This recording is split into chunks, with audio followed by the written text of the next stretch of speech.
That works. Awesome. I am now being recorded. Hi, everybody that's listening. So as normal, my computer broke down. I don't know what was going on. I forgot my sermon. But I know this stuff. So, and I'm going to help you guys get caught up to where we are. All right? So, we have been reading through Matthew's Sermon on the Mount. And we've realized that he was bringing a message that was radical to a people that understood righteousness from following the rules. And that God came and brought this specific people, the Jews, a message of how to be in the world and how to live a righteous way. And that those laws and those rules were good. But Jesus came with a much more radical message. And that was beyond, he said, that unless your righteousness is beyond that of the scribes and the Pharisees, of the best religious people in the area, the best able to follow the rules. Is that you or her? Which one's the rule follower? She is? Okay, I like you.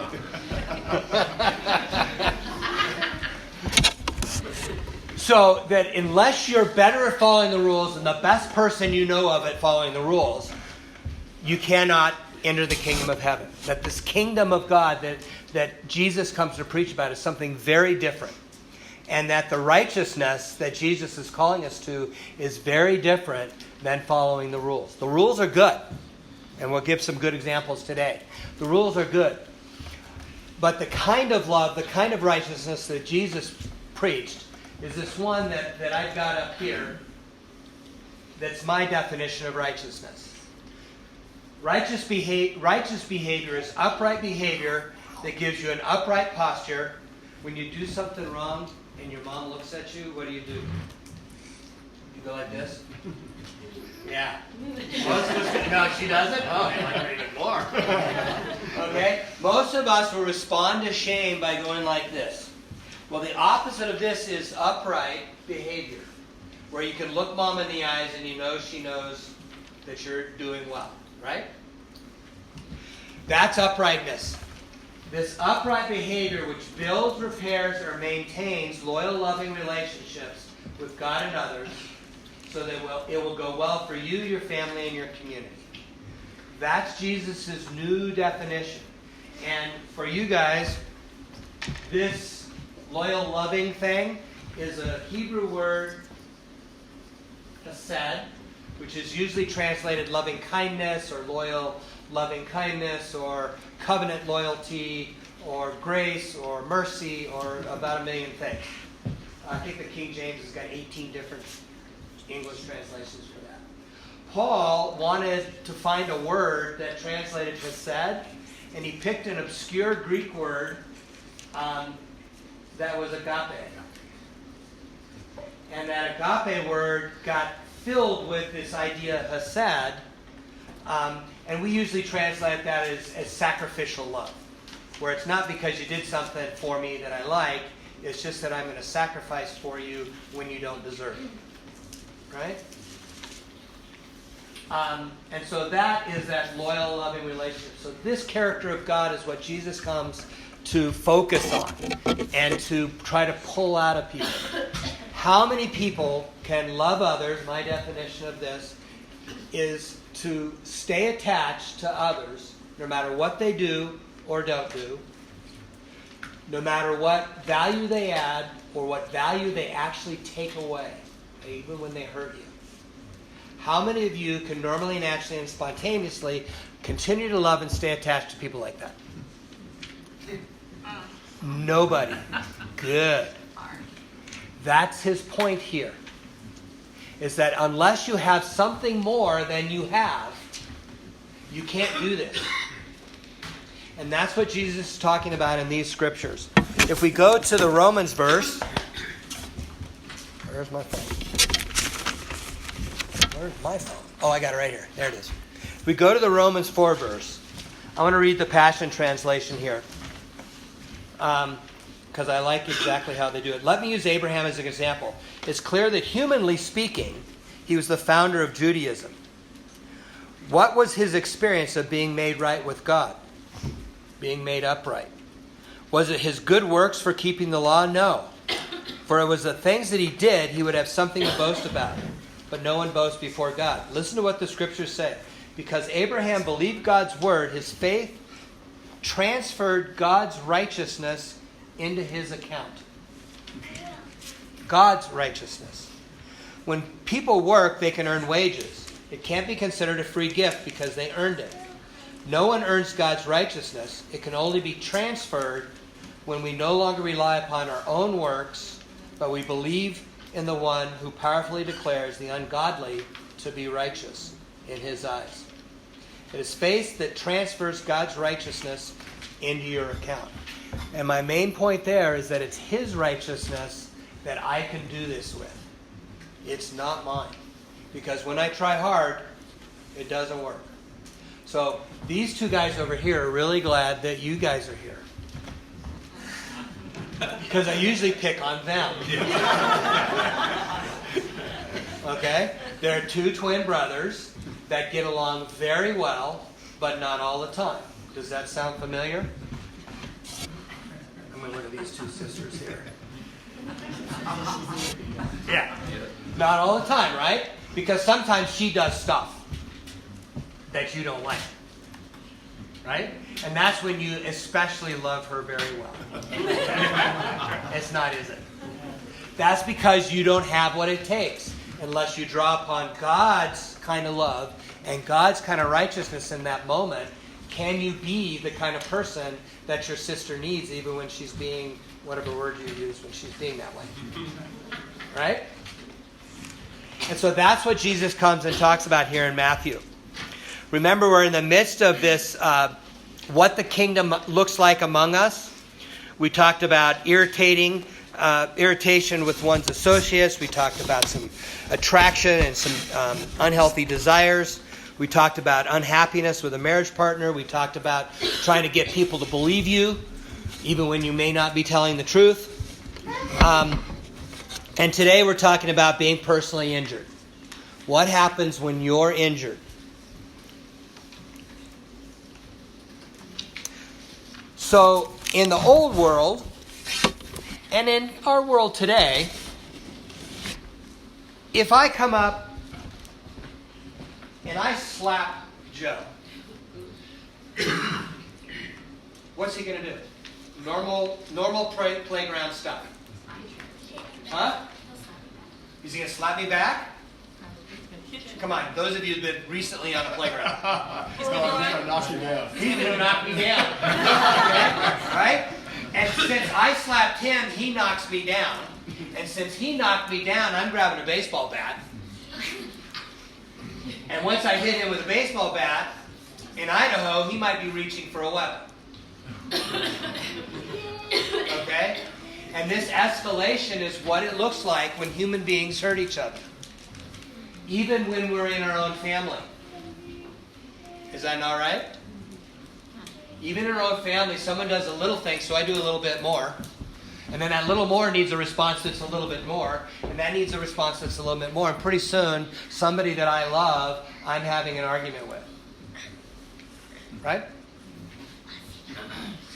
So Jesus says, so God comes and he gives the law in Leviticus. And he says, you can only retaliate with exactly what happened to hurt you. So if I slap Joe, he only gets to slap me. Okay? But if Joe kills me, my family gets to kill him. Okay? If he breaks my leg, I can break his leg. It just stays there, and therefore it stops. Isn't that a great law?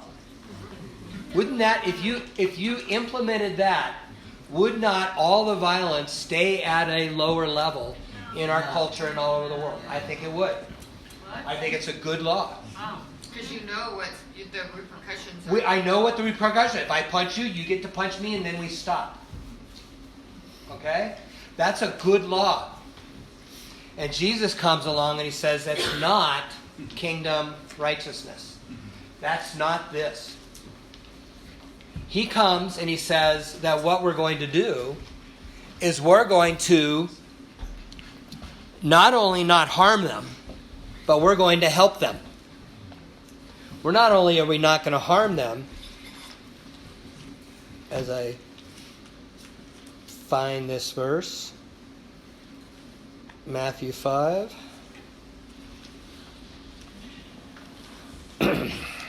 38, sorry.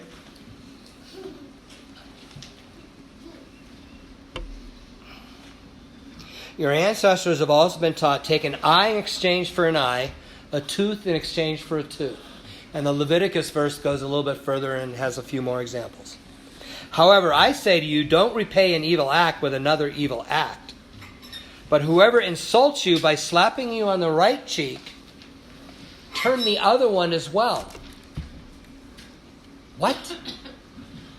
Somebody slaps you, which in this culture was one of the ultimate ways of expressing your displeasure. You turn the other cheek, that means that I'm not going to even escalate this at all, but I'm actually going to begin to figure out how to help this person. Boy, would that be hard with brothers and sisters.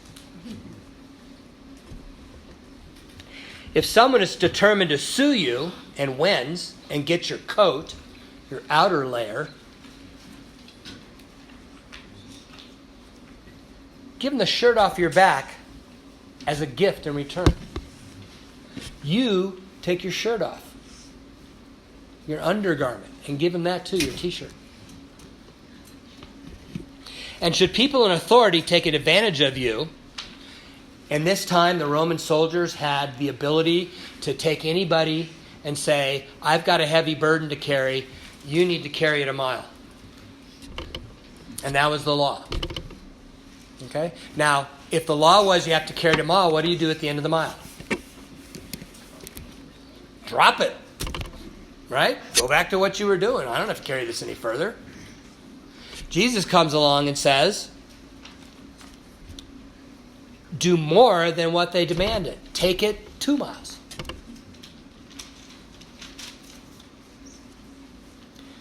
Learn to generously share what you have with those who ask.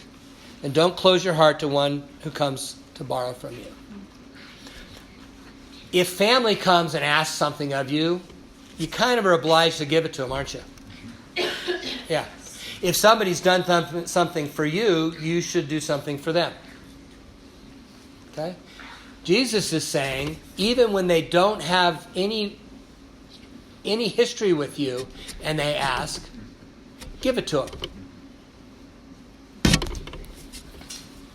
This is hard stuff. Who can do it? Without supernatural indwelling of God, transforming you into the kind of person who lives like this. We can't. Now, warning. Are these new rules? Are these new Christian rules that you have to live by? No, they're examples of situations for Jesus to show what kind of thing happens when you're born from above, when you're born again, that his kind of life comes into you, and you begin to live like this. You still have to make decisions. Okay? If I'm a heart surgeon on the way to do heart surgery on Al, and a Roman soldier asks me to carry his burden a mile, do I carry it 2 miles? Probably not. I'm going to go take care of Al. I'll do the first part. I'll go take care of Al. Okay? If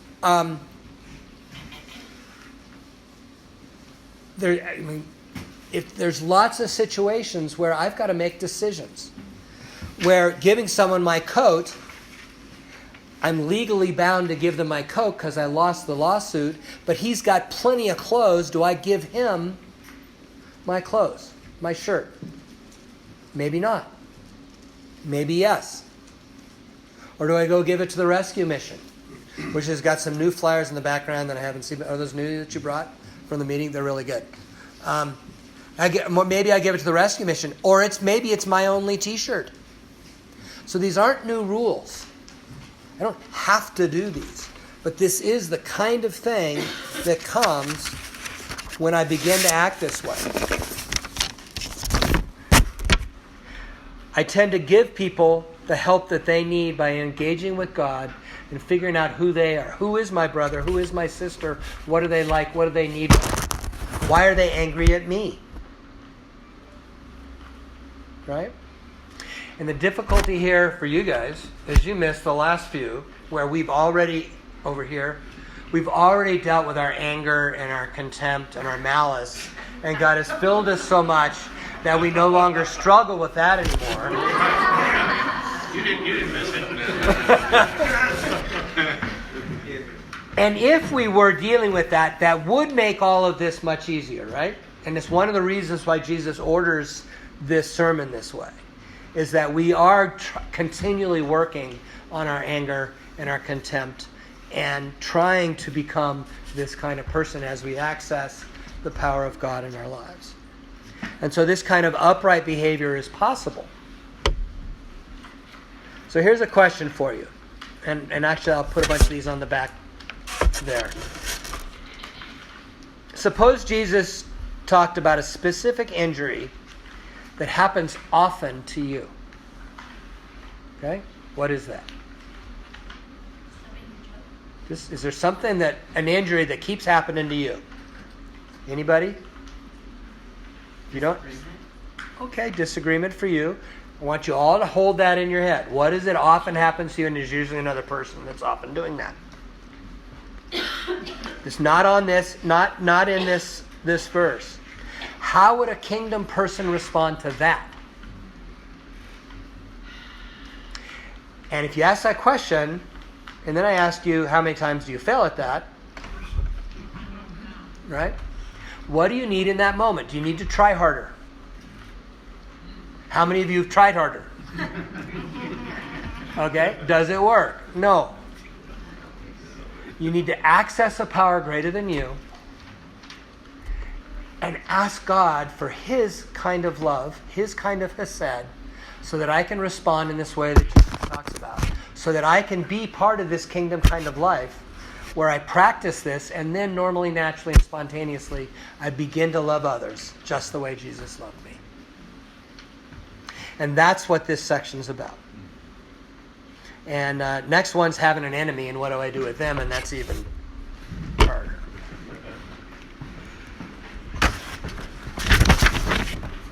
So God came and He gave these 613 wonderful laws. And they fill all sorts of categories. And some of them we don't seem to need anymore. For instance, let me pick on you. Do you guys get any pets at home? You guys have any pets? Yeah? Have you ever been so hungry that you thought you'd cut the back leg off of one of them to eat it? So then the one of the 613 laws in the Old Testament doesn't apply to you, which is you're not supposed to cut the back leg off an animal to eat it. But many of them do. But all of us fail. And Jesus came at a particular time in a particular place to bring a new message that was beyond this way of living with the 613 laws that nobody can do. They said it's to be transformed into the kind of person that lives out of a heavenly heart, out of a godly heart of love, hesed, that begins to transform who you are as you receive it, begins to transform your family as they receive it and act, and it begins to transform your community. So that as people receive this God, as they receive this Spirit, person after person after person transfer that kind of love all the way to heaven right now. And we can begin to practice that and spread that beyond here. And that's really what this message of the gospel is about. Is that Jesus came preaching this kingdom that was beyond anything that the religious people of his time, the people most connected to God on the planet, could really even comprehend. And when he gathered them all together, his disciples together, in a room to have a Seder dinner, a Easter dinner, before Easter, Passover, he gathered them together and he said, here, as he passed the bread, he said, here, this is my body. It's been broken for you. He said, take this and eat. Take it into you. Take me, my body, into your body so that I can become part of you. Just like every food you take in. He then passed, as the cups came around, he passed the cup. And he said, here, take this. This is my blood that is going to be poured out for you. And spilled for you. Take my blood, my symbol of life in, and receive it. Take it in and have my kind of life, my kind of living in you, so that you can again pour it out for others. So that you can become like him, who while he was on the cross, he said, Father, forgive them. They don't know what they're doing. Was he being injured and hurt? Yes. Again, he could go beyond that and not even think about revenge, but talk about blessing. They don't know what they're doing, but don't count this against them. That's the kind of love that he's talking about.